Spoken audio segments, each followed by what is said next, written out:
Hello, everyone, and welcome to Stephen Carr Ministries YouTube channel. Today we'll be talking about the Leibniz Cosmological Argument, which, if properly grasped and formed, makes a sound and valid argument. And it's logically airtight. And what this argument grasp is that is a case for um, a omniscient, all-powerful, self-existent being or transcendent mind, God. And the argument in its form goes: everything that exists has a explanation for its existence. If the universe has an explanation of its existence, then that explanation is God. The universe exists. Therefore the universe has an explanation of its existence. Therefore the explanation of the universe's existence is God. Now, anyway,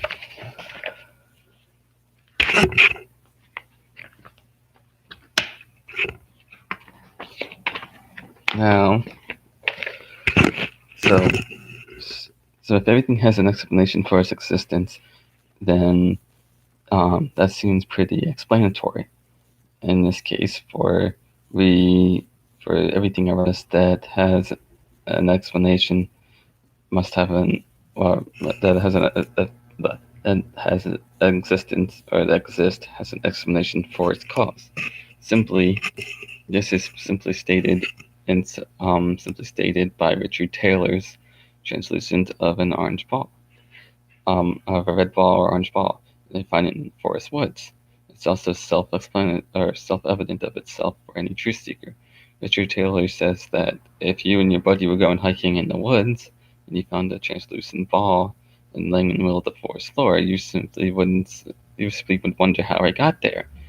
Um, would have to have an explanation of its existence. Um, but your body would say, "Don't worry about it. It just exists." You either think he was crazy or he just wanted you to keep on moving. But say that this, for if anything, for it still doesn't take away the explanation of its existence.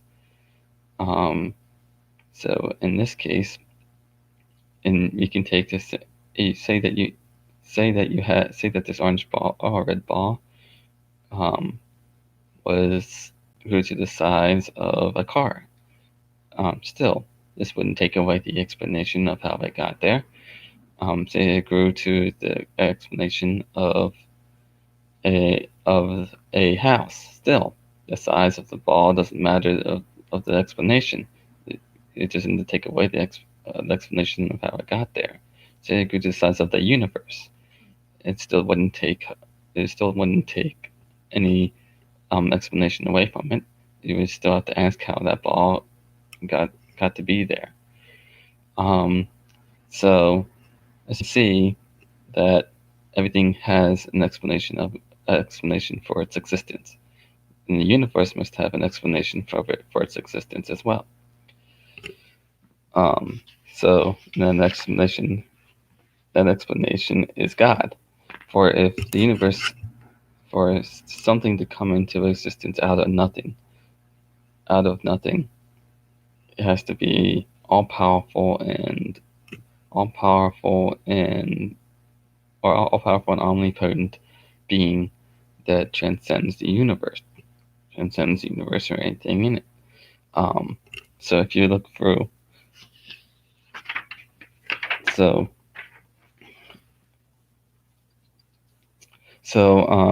as we go through that, so if everything has a explanation of existence and existence must have an explanation of existence of his, then God must have an explanation of his existence. But that simply is outrageous. For if God has to have an explanation of his existence, then that being would have to be even more powerful than God, which there is none. For God is all powerful and all knowing and all present and transcends space and time. Um, this is out of the question for then. So that's impossible, and premise one must be false. Some things must be able to exist without without an explanation. Things like um, things like a transcendent mind, or abstract objects. Abstract objects is like numbers. Like the number 7 is a abstract object. An abstract object is something that can't cause anything. It's causally effect, where a mind, transcendent, unbodied mind, as Christians like God, and call God, can cause things, as we know that every cause must have an effect. So, so that's impossible. That's impossible. That premise one must be false, and some things must be able to exist without an explanation. Answering to the objection, some things exist necessarily. Obviously, objection to premise one is based on a misunderstanding of the Leibniz cosmological argument. Cosmological argument. Cosmological argument. In Leibniz' view, there are two kinds of things that exist: things that exist necessarily, and B, things that are produced by some external cause. Things that exist necessarily exist necessity of their own nature. It is impossible for them not to exist. Mathematicians think that numbers and sets and other mathematical entities exist in this way. In Leibniz' view, there are two kinds of things that exist necessarily: things that are produced by some external cause, and things that exist necessarily exist by necessity of their own nature. It's impossible for them not to exist. Mathematicians think numbers and sets and other mathematical entities exist in this way. So, as I said, abstract objects. Mathematicians think abstract objects and other uncaused beings that exist. Uncaused beings like numbers and abstract objects exist in this way. They are not caused to exist by something else. They just exist by necessity of their own nature. By contrast, things that are caused to exist by something else don't necessarily exist. They exist because something else produced it. Then produce them. Objects like people, planets, and galaxies belong in this category. Premise one could be more fully stated in the following way: everything that exists has an explanation of its existence, either in the necessity of its own nature or in the external cause. Terms to know is necessary and contingent. Necessary means that it itself exists on its own. It needs no explanation to exist at all. Necessary being would be God. He is aseity, as I think it was Latin for self-existent, or necessarily exist on its own. Contingent is things that exist by external cause, and that depend on other things to exist.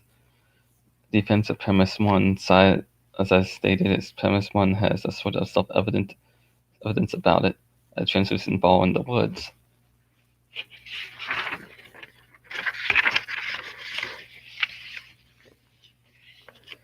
Now,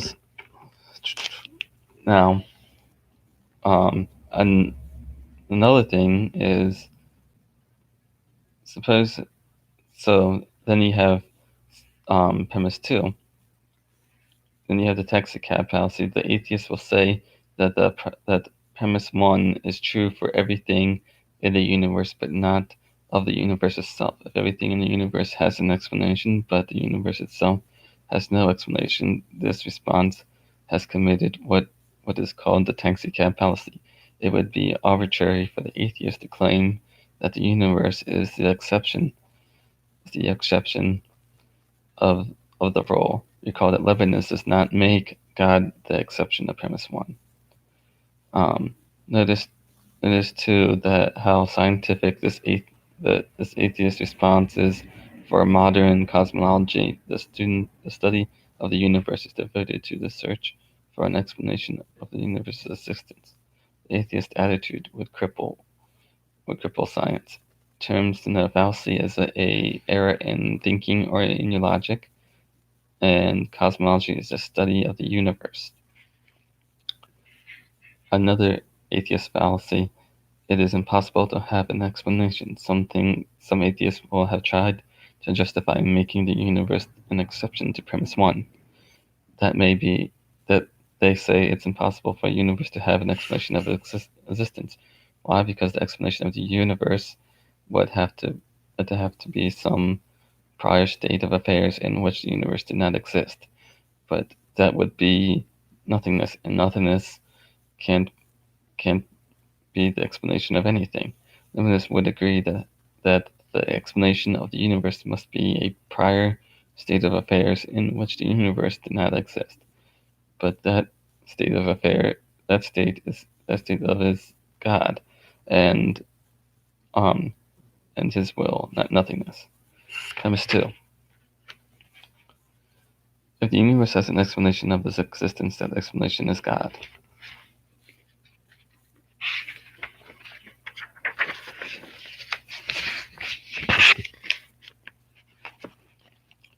So, atheists agree with premise 2. What then about premise 2? That the universe has an explanation of its existence. That explanation is God. It is therefore, it says, explanation is God. It is more plausible than false. Is it more plausible than false? What's awkward for the atheist at this point is that the premise 2 is logically equivalent to the typical atheist response to the argument. The atheists almost always say the following to Leibniz's argument: if atheism is true, the universe has an explanation of its existence. This is precisely what the atheist says to premise 1. The universe has just exists inexplicably. This is logically equivalent to saying B. If the universe has an explanation of its existence, then atheism is not true. You can't affirm A and B. You can't affirm A and deny B. But B is virtually synonymous with premise 2. Just compare them. In their response to premise 1, that given atheism, the universe has no explanation, and the atheist is implicitly admitting premise 2, that if the universe does not have an explanation, then God exists. Terms to know is logical equivalence. And abstract objects, as I mentioned, abstract objects are things that cannot exist, or that things that can not. Abstract objects are things that exist on their own other than God, like numbers and sets. Concrete objects.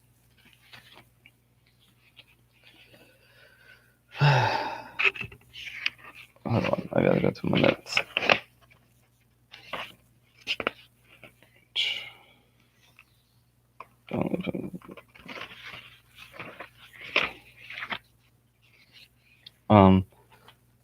So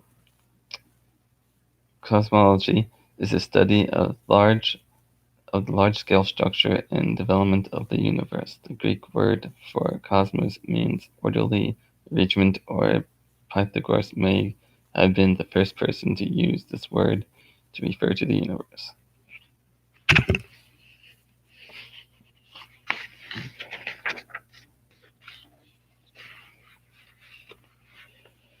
So, concrete objects are things that are, I can't really explain it, well, I guess it'd be concrete objects are things that exist, that are concrete and not abstract. But so another argument for premise 2 calls of the universe abstract objects or embodied mind. Premise 2 is very plausible in its own right. Think of what the universe is. It's all space-time, matter, and energy. It follows that the universe has a cause of existence. That cause must be non-physical, immaterial being beyond space and time. There are only two sorts of things that could fit this description: either abstract objects like a number, or else an unembodied mind, which Christians know as God. Unembodied mind, for example, the number 7 can't cause anything, and that's what it means to be abstract.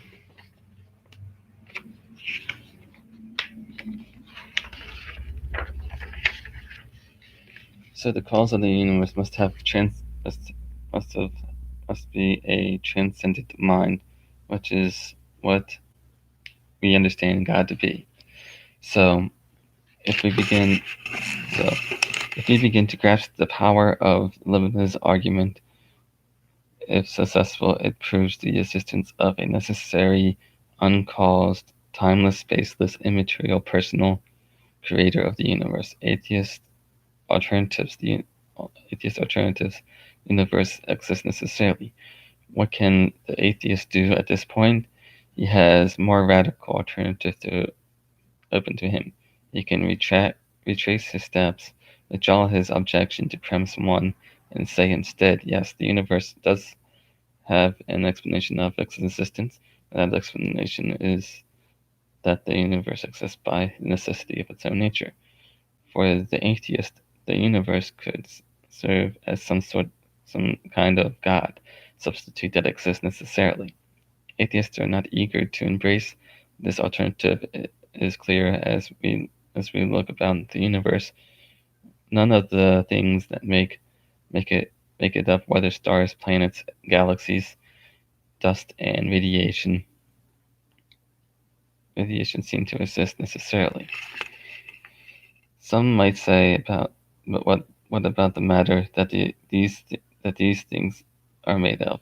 Maybe the matter exists necessary, and all these things are just different configurations of the matter. The problem with this suggestion is that according to standard model of subatomic physics, matter itself is composed of tiny fundamental particles and cannot be farther broken down. The universe is just a collection of all these different particles arranged in different ways. The question arises, couldn't a different collection of fundamental particles have existed instead of this one? Notice what the atheist cannot say. At this point, he cannot say that the elementary particles are just configurations of matter, which could have been different, but the matter of which the particles composed exist necessarily. He cannot say this because elementary particles are not composed of anything. They are just the basic units of matter. Basic units of matter. If the particle doesn't exist, the matter doesn't exist. If a different collection of fundamental particles could have existed instead of the collection that does exist, if that were the case, then different universe would have existed. Conclusion.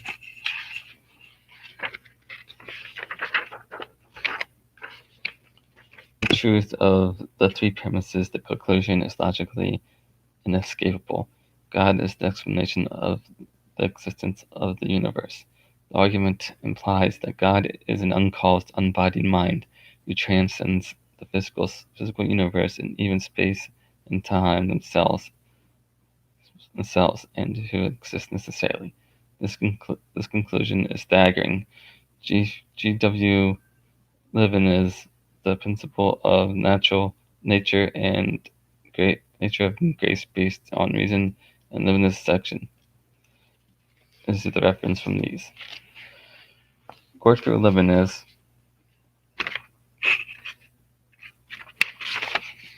Hold on.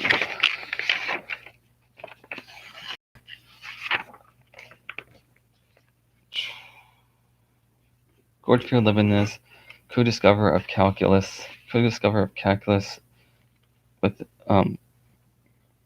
G.W. Leibniz, co-discoverer of calculus, and a towering intellect of this 18th century Europe, wrote the first question that should rightly be asked. Is why is there something rather than nothing? In other words, why does anything at all exist? This is the most basic question anyone can ask. We can put Leibniz thinking into the form of a simple argument. This has the advantage of making his logic very clear and focusing our attention on the crucial steps of his reasoning. It also makes his argument easy to memorize, so we can share it with others. And what I just said with you, there are three steps or premises in Leibniz's reasoning, and it's everything that exists has an explanation of its existence. If the universe has an explanation of its existence, that explanation is God. The universe exists. That's it. Now, what follows logically from these premises, look at premise 1 and 3 and read them out loud, if that helps. If everything that exists has an explanation of existence, and the universe exists, then it logically follows that the universe has an explanation of its existence. Notice that premise 2 says if the universe has an explanation of its existence, that explanation is God. So 4 says that the universe does have an explanation of existence. So from 2 and 4, the conclusion logically follows. Therefore, the explanation of the universe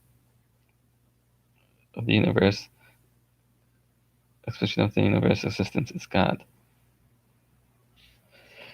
So, as you can see, if you grasp this argument and the objections to it and answers to it, it properly forms a good case for the explanation, or for explanation of the universe, and for a case for a transcendent mind, God, and an all-powerful one indeed. For we must ask, why is there something rather than nothing? And for everything that is around us, we simply have to have an explanation of existence. Except for God must not have an explanation of existence, for he did not begin to exist. Therefore, he does not need an explanation, and he exists on his own. I hope you enjoyed this lesson live, and that you continue to subscribe to my YouTube channel. And I hope you have a good day.